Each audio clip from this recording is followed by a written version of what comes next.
Well, hello everyone, and welcome to another edition of the DC Capstone Report, a wonderful podcast on Alabama football. We come to you weekly each week here, Lance and I.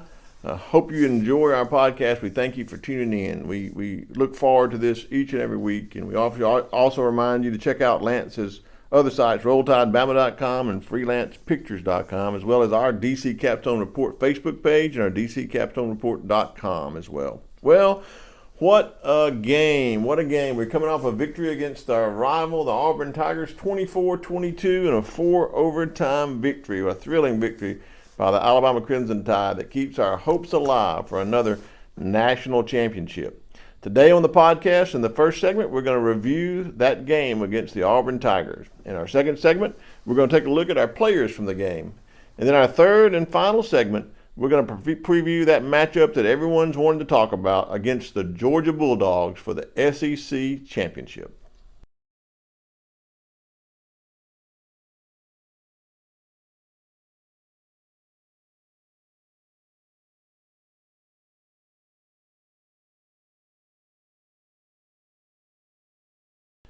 Well, here we are on the first segment, the review of the Auburn game. Man, what a game it was. What an exciting game it was. I think to come out of that game with a victory in overtime, 24-22, was just so exciting. And I believe we learned a lot in this game, and I think we had this game at the right time for us to really make a push going into the final games of the year against Georgia, and hopefully on into the national championship playoffs this year. But first of all, let's take a look at this game. It was a tough game from the start. Alabama I got two observations to tell you, but I think that everyone knows. Alabama played its best game on defense of the year, and Alabama played its worst game on offense of the year. And that's the combination that ended up going into a 4-overtime game, thrilling win, 24-22. But let's give credit where credit is due. Before we talk about the negatives of the offense, let's talk about the positives of the defense. This defense team did a fantastic job. And yes, I think they heard the talkings of the College Football Playoff Committee saying, hey, they had a poor defensive performance against Arkansas, so they dropped them down. I think they heard that. I think they've heard the fans talk about how bad the defense is, how much points were given up. And all of that. I think they've heard a lot of that chatter on the social media from some of the other teams and that sort of thing. But I think overall, Pete Golding called his best game ever. When you go into Jordan-Hare Stadium against a rushing offense that had been averaging so many yards for rushing, the Auburn Tigers were held to 22 yards rushing. And then you hold their passing attack to 137 yards, meaning you give up 159 total yards to an offense like Auburn's on their home field. To me, just shows a great scheme and a great plan. But you could tell from the very beginning that they set the tone with their passion, with their intensity, and their very aggressive play on defense. The run defense had a great game plan to stop them up the middle, push them to the outside with some great support by their the safeties and star players coming in from that star dime position to make tackles. And I just thought they did a really good job on defense of holding Auburn's rushing attack. Tank Bigsby had some plays where he had negative yardage on most of the plays, negative or 0 yards on most of the plays that he ran. And that is just a big accomplishment for this Alabama defense. And they played well in the back end. They defended the pass well. They had some pass breakups. They did a really good job of forcing the game to go into the passing area, but then also making plays in the passing game as well. So I think putting the pressure on the quarterback was important. I think stopping the run was important, and playing so well in the passing defense was important. This was a well-rounded, well-played game on our defense, and I think it's high time that our fans stand up and give credit where credit is due. Pete Golding has done a great job with this defensive team the entire year, and has us in the top 10 defenses. Everybody's looking at Georgia's number one defense, but you look at Alabama's rushing defense and Georgia's rushing defense over the entire 12-game period, you'll see that Alabama stacks up very well against Georgia on the rushing defense. And on the passing defense, the only thing that makes a difference is the busted plays that Alabama's giving up on the long plays in the back end. But it seems like we've been getting that under control. So I'm just pleased with this defense's performance against the Auburn Tigers. It made me feel so good to see us back to where we need to be, imposing our will on the other team. Now in our offense, there was a lot of negatives going on in the first. We couldn't block anybody. We Coach Saban said at halftime we can't block them. Our quarterback didn't have time to throw the ball. Our running back was frustrated, couldn't run the ball, and so we go into there and really can't do anything offensively, and go to the end of the game within a minute and 35 seconds of the game being over without scoring a touchdown. And who would have thought that? Not me. My prediction was so out of line in this game. I thought we would have a great offensive struggle, but I want to give credit where Auburn. We wasn't going out there playing against a team that was going to lay down. It was a rivalry game. It was to make or break their season. They wanted to win that game so badly, and they came out and played really hard on defense. And give credit where credit's due. They have a good defensive football team and played very well. And so, but we made some mistakes. We didn't do a good job of blocking. We didn't do a good job in our pass routes. Losing Jamison Williams took away our deep threat early on, and we just didn't have what it took in the game until late in the game. Now, I think it is I call it a gutsy performance by our offensive team to be able to come together and gel for that last 98-yard drive to tie the game with a touchdown. And I think it was such a good performance, a very gutsy performance for us to do what Coach Saban's always said: don't remember the last play. So they didn't remember the last three and a half quarters or 3 3/4 of a quarter. They just came out there on that drive with the idea that, hey, we got to have this drive to tie the ball game to get us into overtime, and they did just that. They went down the field with a minute and 35 seconds on the clock, took up 98 yards, scored on a great pass by Bryce Young, great catch by Jacorey Brooks to tie the game, which sent us into overtime, and we held our own in overtime till we get to the fourth overtime. We stopped Auburn on their 2-point try, and here we come out with a 2-point try with a perfectly executed 2-point play to John Mechie, in and out route, and Bryce Young couldn't have put it in any better position than he did than to catch and to win the game on that 2-point try. So overall, offense sputtered, offense struggled, but when it counted, it got up off the mat. And I thought it was over, folks. I mean, ESPN reported that when we started that drive, Auburn had a 99.9% chance to win the game. And we end up winning that ball game. We come back off the mat. I'm talking about knocked out. The referee is over us and counting 8, 9, and we get up off the mat with seconds remaining and go down the field, tie that ball game, and we win it. So, yes, we had our offensive struggles, but I applaud the offense for not giving up, for not quitting. And we end up winning this game, in my opinion, one of the most exciting Iron Bowl games that I've ever been privileged to be a part of and to watch. So, Alabama puts it away, wins the game. Alabama 24, Auburn 22, in one of the most thrilling Iron Bowls ever. Well, here we are in the second segment. We're going to talk about our players of the game, and I'm going to do something I don't do very often, but I'm going to give you my defensive players of the game first. And all I'm going to say is I'm going to give the defensive players of the game to the entire defensive team that played in this game. I'm talking about everybody that played in this game.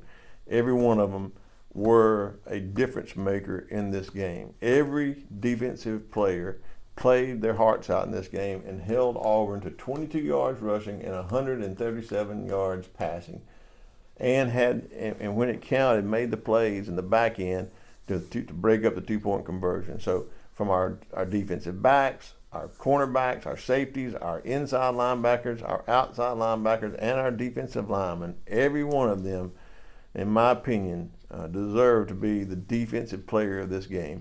They kept us in the game. They kept Auburn holding them to 10 points in regulation, and allowed us to be able to come back and tie that game to send it in overtime. So pleased with the coaching, with the Pete Golding, but really, really pleased with the execution on defense. So My defensive players of the game are the entire defensive team of the University of Alabama. My offensive players of the game, as you can imagine, are number one, Bryce Young. Bryce Young, in my opinion, had his Heisman winning moment in this game. If he wins the Heisman, it'll be because of what he did on that final 98-yard drive, taking us down the field, some great passes on 3rd and 4th down, made that final play, that final touchdown pass to tie the game up, and then made the other plays in overtime to get us to the point where we made that 2-point play to win the game in the final overtime. So Bryce Young, in my opinion, had a rough day of it because he couldn't get the players in front of him to block well enough to be able to put him in a good position. In other words, he wasn't in a position to make the throws early on, but he didn't give up. He didn't quit. He stuck to his guns, and he came out, led that 98-yard drive. So he's one of my offensive players of the game. My other offensive player of the game is a true freshman, Jacorey Brooks. And in my opinion, Jacorey Brooks just made a fantastic opportunity in him to come in and when the team is down, think their best receiving threat is gone, and James Williams goes out. And here you have a player who hadn't got much playing time, but took the mantra of next man up and did his best to go out there and play the best if he could in a game where he didn't expect to get that much playing time. And Jacorey Brooks caught the ball, a couple of passes on that last drive, one for a touchdown, and just so pleased with the way he played in this game. So my players of the game on offense are Bryce Young and Jacorey Brooks. And my players of the game on defense, to remind you, the entire Alabama defensive team. Well, folks, here we are in the third and final segment, going into the SEC championship game against the Georgia Bulldogs. It's a game that folks are wanting to be talking about for a long time. Alabama-Georgia matchup for the SEC championship. It's a game that Georgia has been waiting for, has had circled on their calendar. They have a perfect season going. They are the number one team in the country, and not many people give Alabama much of a chance in this game. I think Coach Bear Bryant said it best when he was talking about to his team at the halftime of a game where they were behind. He says, "Hey, we got them right where we want them. This is right where we want them. They think they won the game, and they think they're going to take care of it. We're going to go out there and show them differently in the second half."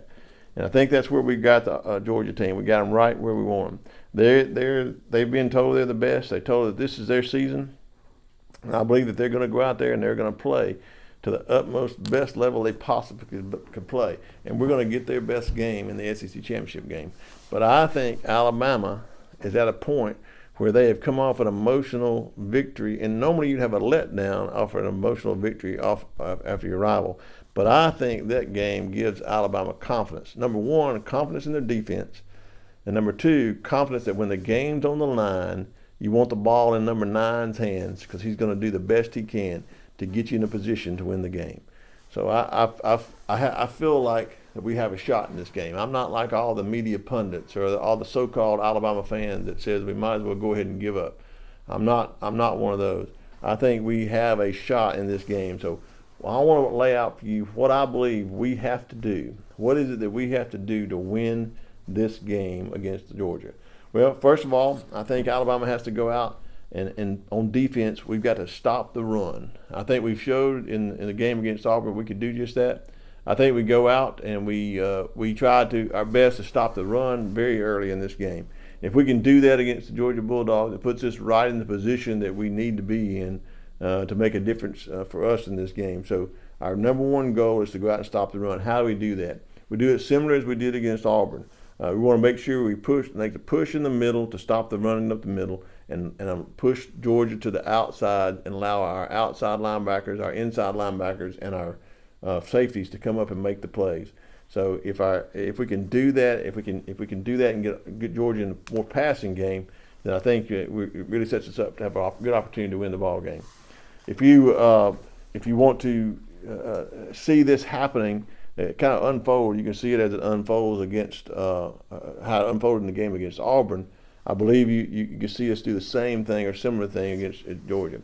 The second thing is Georgia, I believe, is going to try to take advantage of our linebackers on their tight ends. Georgia has some great tight ends.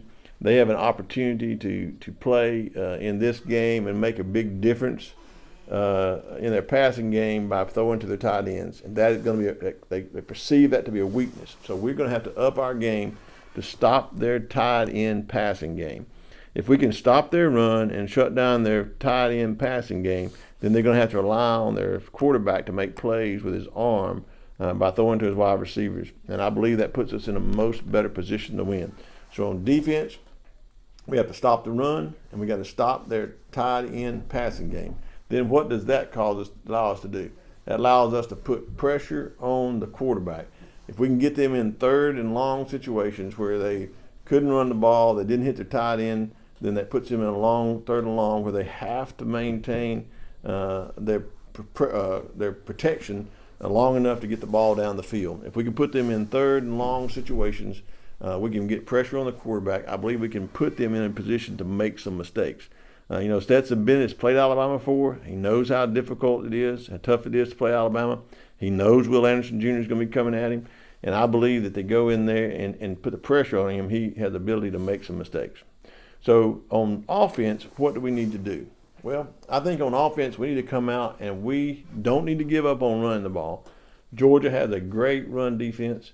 They're holding people for less than 100-yard a game. But I think we don't need to give up on running the ball. I think we need to have a pass-run balance in this game to at least start the game, to stay in this game. I think we need to have a pass-run balance. We need to extend our plays on third down and make sure we can stay on the field and keep the ball and extend plays on third down. I believe that we could also catch Georgia in some situations where they have their personnel on the field by going in formations where we can go fast. And if we can go in formations that we can go fast, I believe we can catch Georgia in some situations where we can put our receivers on one-on-one matchups that our receivers win with our speed, John Mechie and Jameis Williamson. So I really believe that makes a difference if we can keep our team on the field, go fast, and put ourselves in a position to take advantage of our plays down the field. The second thing we need to do is to make no mistakes, play mistake-free football. You can't give Georgia an opportunity to open the door with a fumble or interception. We need to play mistake-free football, penalty-free football in order to have a good opportunity on offense. So if we do those things, I believe that we'll be in a position to make some big plays on this Georgia team. I think that we have speed on the outside that can match up really well against their corners. And I really believe we can catch them in some situations on RPOs that can get our people running free. So I look for Jameson Williams to have a big game in this game, and I look for Bryce Young to have a big game as well. Now, where are we physically? I don't know where that we are physically with our running backs. If Brian Robinson can't go, then we're going to have to find somebody to go in there and help with the running game on Trey Sanders. We're going to have a running game be balanced in this game, I believe, to be able to stay and contend in this Georgia game. So how do I see it playing out for the SEC championship? Well, here's what I think I believe is going to happen. I believe Georgia comes in and they're coming in with everything to lose. They have to win this game to make their season. I feel like they have to beat Alabama. Now they may feel like they can lose a game and still get into the playoffs, but I think they feel like they've got to beat Alabama to keep us out of the playoffs. So that we don't see them again in the playoffs. So my opinion is they're going to go in there.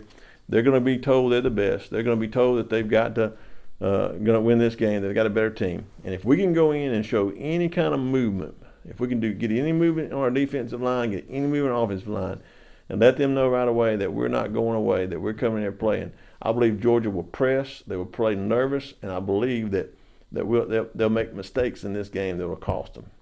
I think it's going to be a close one. I don't think there's going to be any doubt about that. I think we can go in there and play in a close game, and I believe that we can come out on top. So my prediction is Alabama goes into this game the underdog, but they come out the victor over the Georgia Bulldogs. Now I got the score in this game is Alabama 35, Georgia 31. Well, that's it for the DC Capstone Report this week. I hope each and every one of you enjoy it. I really enjoy bringing it to you. We go into this game, make or break, win to get into the college football playoff. I think Alabama does just that. And we'll see you next time after Alabama beats Georgia 35-31. This is DC with the DC Capstone Report saying, Roll Tide.